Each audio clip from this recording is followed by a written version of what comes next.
monde, j'espère que vous allez bien. Je vous retrouve aujourd'hui dans une nouvelle vidéo pour vous présenter mes favoris du mois de décembre. Si c'est une vidéo qui peut vous plaire, je vous laisse regarder la suite. Alors certes, j'avais envie de toute façon de vous présenter des favoris pour le mois de décembre qui peuvent ne pas être des favoris de l'année 2020. Donc je vais faire deux vidéos séparées. Une pour mes favoris du mois de décembre et une pour mes favoris de l'année 2020. Je sais que ça peut faire un petit peu redondant peut-être, mais je pense quand même que c'est intéressant pour vous de savoir si les produits apparaissent dans mes favoris de l'année 2020. C'est vraiment que ce sont des gros chouchous. Et en tout cas, pour mes coups de cœur du mois de décembre, on va commencer sans plus tarder. Je vais commencer avec un petit peu de gourmandise, on dira comme ça, puisque je n'avais pas forcément envie de commencer tout de suite par la beauté.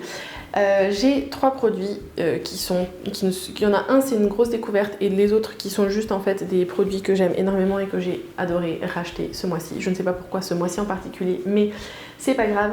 Alors j'ai la chance d'avoir un énorme rayon italien dans mon grand Leclerc sur Ajaccio, et pour ceux qui ne connaissent pas la marque Molino Bianco, qui est une marque en fait de baril, qui est une gamme de biscuits tout simplement. En France, ils sont très connus principalement pour les baiocchi, qui sont les petits biscuits ronds sablés avec de la pâte à tartiner au milieu. J'adore également, ils ont un gros rayon comme je vous dis, et vous avez notamment les kicks qui sont trop bons. C'est avec une crème au cacao au milieu. Et comment vous le décrire?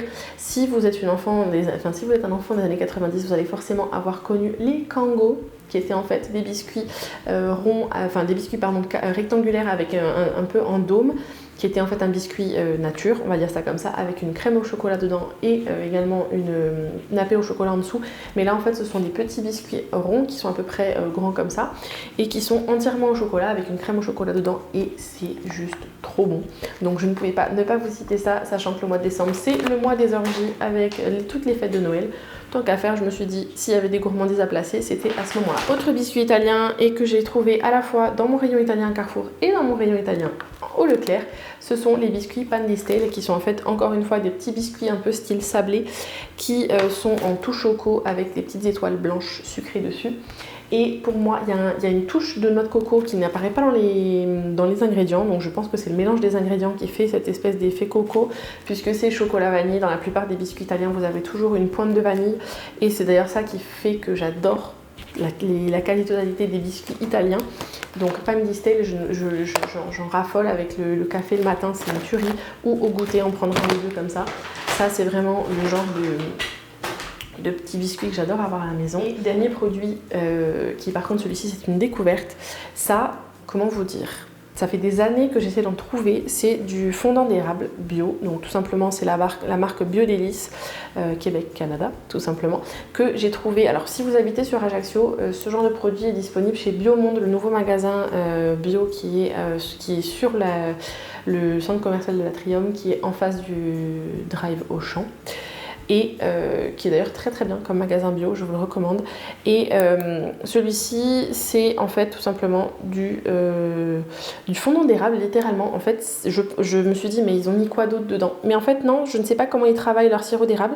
Le seul ingrédient qui est sur ce produit là, c'est du sirop d'érable, et j'aime énormément la texture, le goût est à tomber, et en fait c'est vraiment une pâte à tartiner. En fait c'est de l'érable, c'est du sirop d'érable en pâte à tartiner, c'est la seule chose qui change, c'est vraiment la texture, et j'aime énormément que ce soit sur une tartine de pain grillé ou alors tout simplement sur des pancakes, parce qu'en ce moment, oui, au mois de décembre j'ai craqué, j'ai recommencé à faire régulièrement des pancakes pour le brunch le week-end, et sur les pancakes c'est juste trop bon. Donc c'est à conserver après ouverture au frigo, je préfère vous le préciser.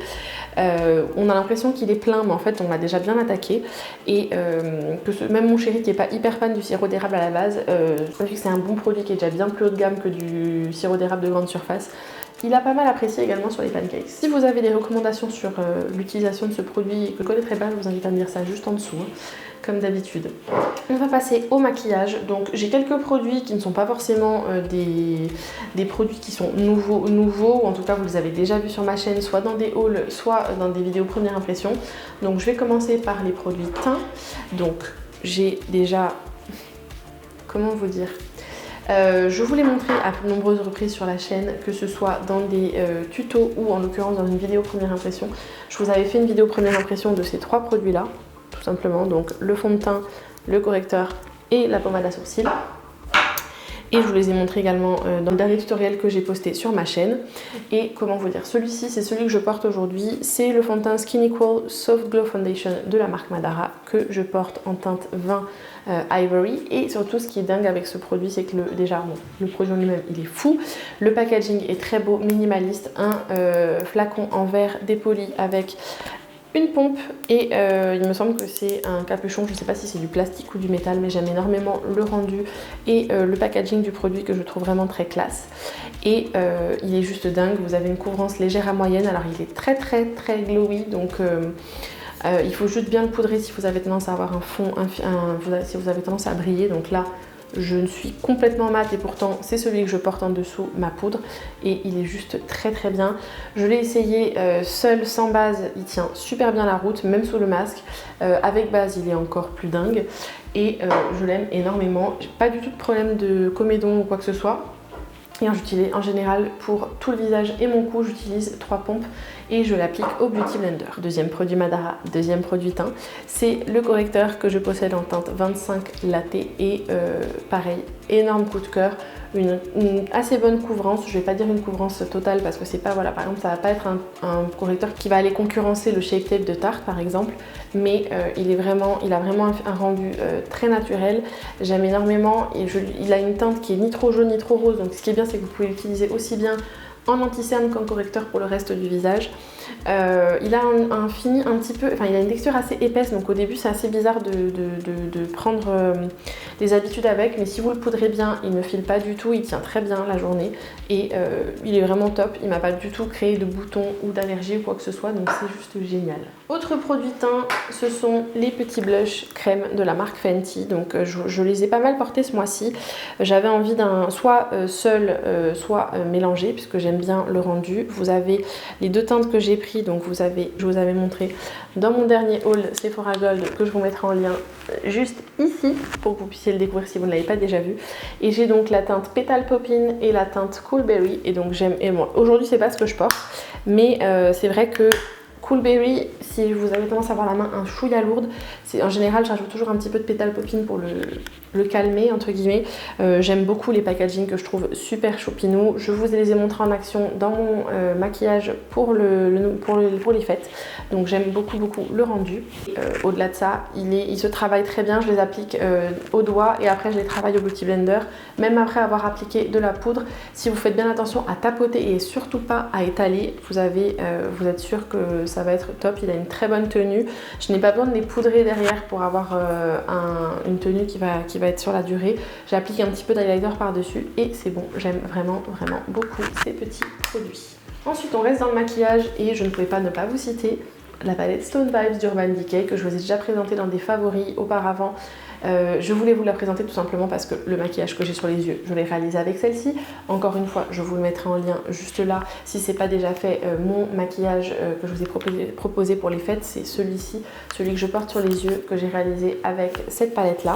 Donc c'est la superbe Stone Vibes d'Urban Decay qui contient 12 fards, 8 fards mat ou semi-mat et 8 fards hyper métalliques, dont celui que je porte sur les yeux, c'est celui-ci, c'est le Opal Aura, qui est en fait je dirais un espèce de bleu argent avec des légers reflets roses que j'aime énormément.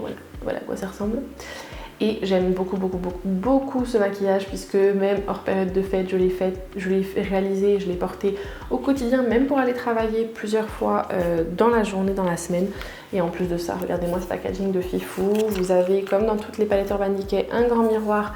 Et vous avez également un pinceau double embout que je trouve vraiment super pratique et que j'ai utilisé que j'utilise en fait au quotidien pour lorsque je travaille les fards mat. Et après, le fard irisé s'applique au doigt, puisque c'est là où vous allez avoir le plus de rendu. Et voilà pour ce qui était de la palette. Autre produit que je ne pouvais pas ne pas vous citer, c'est le mascara Lily Lolo, le Big Lash noir, tout simple, packaging de fou. C'est celui que je porte aujourd'hui. Pour moi, c'est un dupe parfait du Better Than Sex de Too Faced ou du Lash Paradise de L'Oréal, avec une compo bien plus propre. Entièrement vegan, il ne contient pas de cire d'abeille. Alors, si vous avez tendance à avoir les yeux qui démangent assez facilement ou des choses comme ça, si vous démangez, il peut y avoir quelques dépôts lorsque vous vous grattez. Mais c'est pas pour autant qu'il a un fini hyper carton comme peuvent apporter certains mascaras. Il a une bonne tenue, il sent bon, on va dire ça sent naturel. Hein. Ça sent les cires végétales qu'ils utilisent. Et au-delà de ça, 16,90 € hors promo, une super compo, c'est naturel et bio. Que demande le peuple? Donc ça, c'est mon nouveau chouchou. Je me suis également commandé récemment dans mon haul, enfin lorsque j'ai profité des journées gold chez Sephora, je me suis également commandé le mascara Ilia, dont j'ai entendu également beaucoup de bien. Celui-ci a une brosse en poil, alors que le mascara Ilia a une brosse en silicone, donc on verra bien ce qu'il donne. Je pense que je vous ferai une vidéo première impression lorsque je le testerai.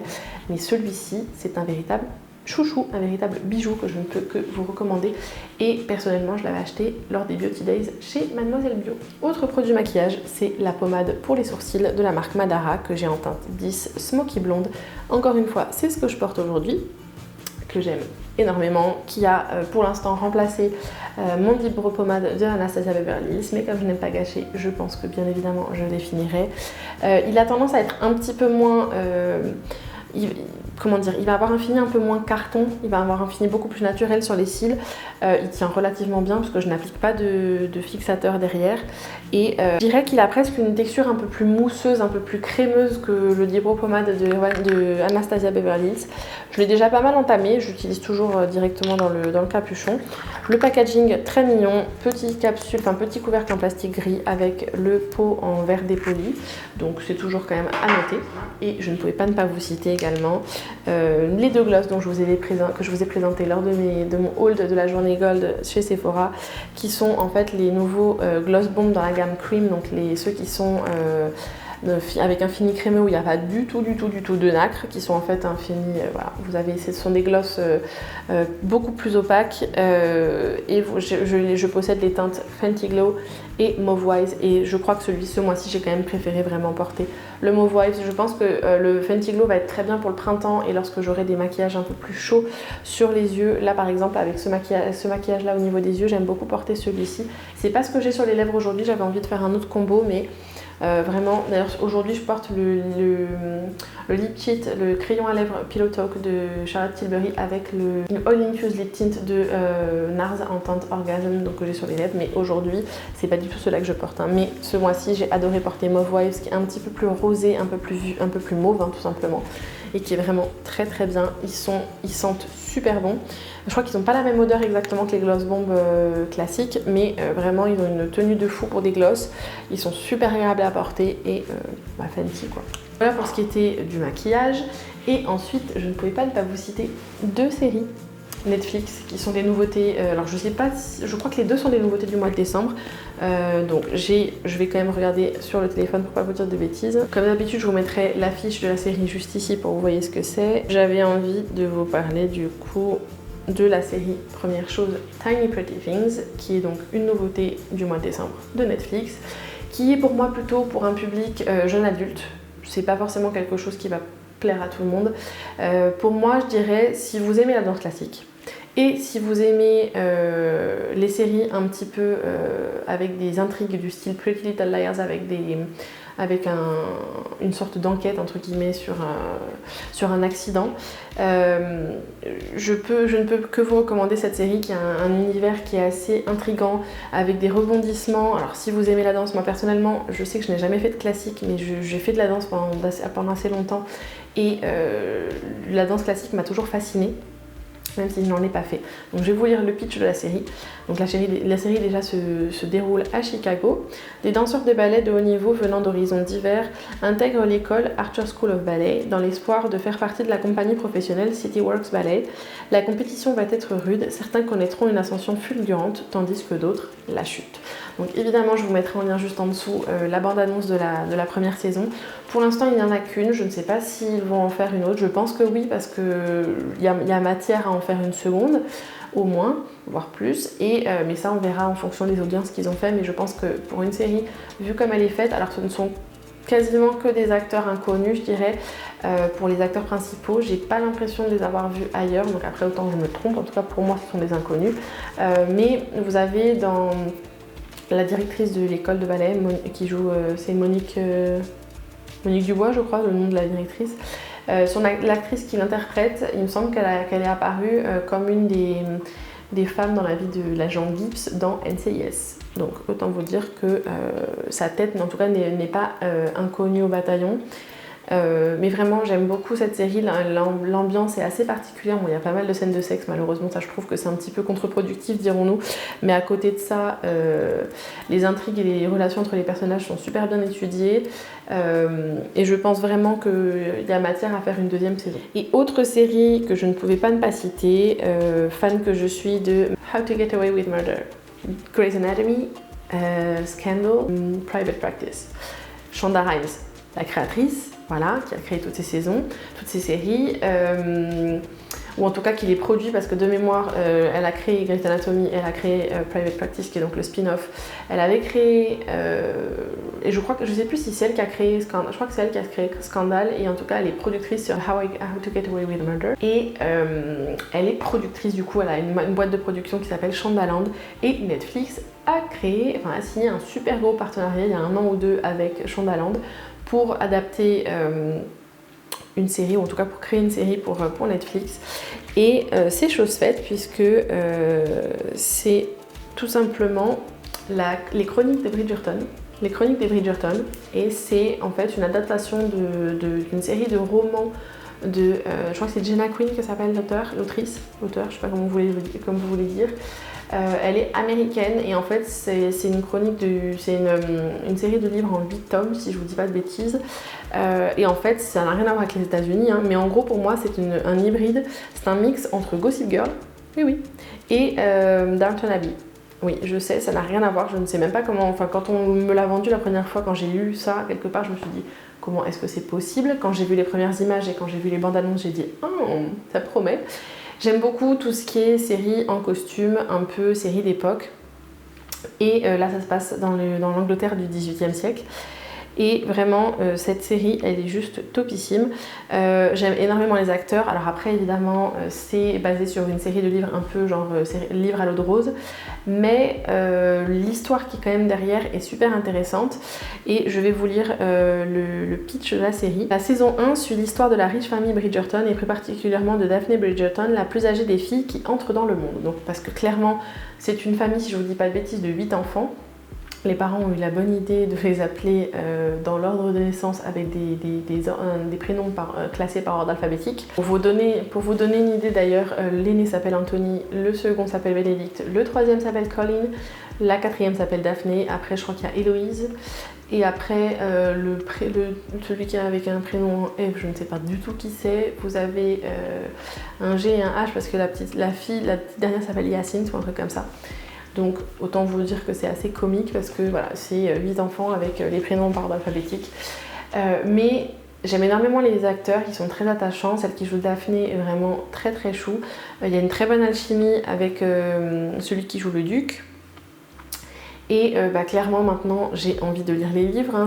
Merci les séries comme ça me permet d'étoffer ma bibliothèque, même si je sais que c'est pas forcément de la haute littérature. Moi clairement j'ai pas forcément toujours envie de lire, que ce soit dans la lecture des séries, des films ou autres, j'ai plutôt tendance à avoir envie d'avoir quelque chose d'assez, pas forcément toujours léger, mais en tout cas quelque chose qui va me faire m'évader. J'ai pas forcément envie de me prendre la tête quand je regarde une série ou un film ou quand je lis. Et alors oui, ça va m'arriver de lire ou de regarder ce genre de thème, mais vraiment, par exemple la chronique des Bridgerton, ça se laisse très très bien regarder. Les personnages et les acteurs sont très beaux, les costumes et les décors sont magnifiques. Moi je sais que j'adore, par exemple, j'avais adoré Downton Abbey, j'adore les livres de Jane Austen, j'aime énormément les adaptations qui avaient été faites, notamment Orgueil et Préjugés avec Keira Knightley. Je suis juste dingue de ce film. J'aime énormément tous les films qu'elle a fait en costume, Keira Knightley, donc ça vous donne un petit peu une ambiance. J'aime beaucoup ces ambiances un peu de campagne anglaise, ou en tout cas de l'Angleterre du XVIIIe siècle et du XIXe siècle, pardon. Et ça se passe au début des années 1800 et c'est vraiment super attachant. L'intrigue est vraiment très bien. Ce sont des épisodes qui, il me semble, durent environ une 50aine de minutes. Idem pour la série Tiny Pretty Things. Mais vraiment voilà, ce sont mes deux gros coups de cœur de ce mois de décembre sur Netflix. Donc je vous laisserai évidemment les bandes annonces juste en dessous en barre d'infos. Dites-moi vous en commentaire juste en dessous de la vidéo quels ont été vos chouchous pour le mois de décembre 2020, que ce soit de l'alimentation, de la beauté, des séries ou autres. Je vous attends juste en dessous. J'ai hâte de vous y lire et de vous répondre. Si la vidéo vous a plu, je vous invite à la liker, à vous abonner en cliquant juste ici ou en cliquant sur ma tête quelque part par là, sinon ça se passe juste en dessous de la vidéo. N'oubliez pas d'activer la petite cloche pour recevoir une notification lorsque je publie une nouvelle vidéo. Je vous retrouve samedi prochain sur la chaîne pour une nouvelle vidéo. Et comme d'habitude, je vous invite à cliquer ici et ici. Je vous aurai mis en lien mes deux dernières vidéos sur la chaîne qui sont pleines d'astuces et de bons plans et qui, je pense, pourront vous plaire. D'ici là, je vous fais plein de gros bisous, prenez soin de vous et à très vite. Ciao ciao!